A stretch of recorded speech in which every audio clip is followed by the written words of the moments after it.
Movie అయితే వేరే level ఉంది బ్రో. అసలు మనకి ఏంటంటే 1945లో అంటే సుభాష్ చంద్రబోస్ చుట్టే కథ తిరుగుతూ ఉంటుంది అనమాట. సుభాష్ చంద్రబోస్ గారు ఒక 20-30 సంవత్సరాలు బ్రిటిషర్ని ఎలా ఉచ్చబోయించాడు, అసలుకి ఎలా దొరకకుండా ఉన్నాడు, ఆయన ప్లాన్ వేస్తే అసలు ఎవరికి అంతు చిక్కకుండా వాళ్ళు తలలు పట్టుకున్నారనమాట.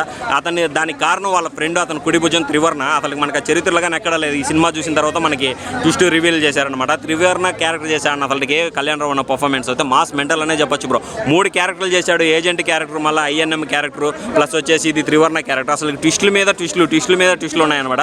సంయుక్త మీనన్ అయితే ఇరగదీసిందనే చెప్పొచ్చు బ్రో. ఒక్క ముక్కలో చెప్పాలంటే ఇటువంటి సినిమాలు తీయాలంటే గుండె ధైర్యము కావాలన్నా, అందరికీ ఉండదు అది. ఇప్పుడున్న హీరోలు ఏంటంటే అందరూ వాళ్ళ ఇది ఫ్యాన్స్ని బేస్ చేసుకొని ఐటమ్ సాంగ్స్, ఎలివేషన్స్ పెట్టించుకుంటారు. కానీ ఇటువంటి సినిమా తీయాలంటే ఇక్కడ గుండె ధైర్యం కావాలి. అది ఒక నందమూరి ఫ్యామిలీకి ఉందనే చెప్పొచ్చు అనమాట.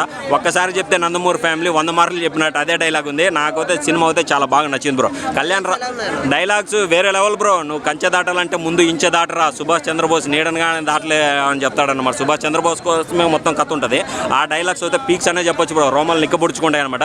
200 మందితో లాస్ట్ క్లైమాక్స్ ఫైట్ ఉందన్న. ఆ ఫైట్ అయితే అసలు మాస్ మెంటల్ బ్రో. ఓటే చెప్తాడు కళ్యాణ్ రామన్న, పోతే నేను ఒక్కనే పోతాను, లేదంటే 200 మందిని వేసుకొని పోయేస్తానని చెప్తాడు. మళ్ళీ పడి అవకాశం ఉంది బ్రో. ఏంటంటే అసలుకి చాలా ఎక్స్పీరియన్స్డ్ డైరెక్టర్గా తీశాడు. కొత్త డైరెక్టర్ అయినా కానీ మంచి ఎక్స్పీరియన్స్డ్గా ఆ టైంలో ఉన్న సబ్జెక్ట్ని బాగా గట్టిగా పట్టుకొని మనకి చూపించాడు. ఎక్కడ బోర్ లేదు. ప్రతి ఒక్క సీన్ కానీ మనకి సీన్ టు సీన్ అర్థమయ్యే విధంగా నెరేషన్ చేశాడు బ్రో. ఫైట్స్ ఎలా ఉన్నాయి? ఫైట్స్ అయితే పీక్స్ అనే చెప్పొచ్చు. అంటే ఫైట్స్ అంటే ఆ టైంలో ఎలా ఉన్నాయి అంటే వాళ్ళ తుపాకులు, మనం బాణాలు, కత్తులే కదా ఇండియన్స్, అదే ఫైట్స్ తీసుకొని న్యాచురల్గా ఉన్నాయి అనమాట. యుద్ధం రేంజ్లో ఉంటుంది. లాస్ట్ 200 మందితో ఫైట్ ఉంటుంది కదా, అది సముద్రం నుంచి బయటకు వచ్చి ఫైట్ చేస్తాడు. అదైతే ట్విస్ట్ కానీ అసలుకి ఎమోషనల్తో కూడుకున్న డైలాగ్స్ కానీ, సెంటిమెంట్ కానీ, జై భారత్ మాతాకి అని చెప్తాడు. ఆ డైలాగ్స్ అయితే వేరే లెవెల్ అని చెప్పొచ్చు బ్రో. 2-3 ఉన్నారు. మెయిన్ సంయుక్త మీనన్ అనే చెప్పొచ్చు బ్రో. ఆమె చుట్టూనే కథ తిరుగుతూ ఉంటుంది. ఇంకా మిగతా వాళ్ళు కానీ చేశారు. మెయిన్ సంయుక్త మీనన్కే ఇంపార్టెంట్.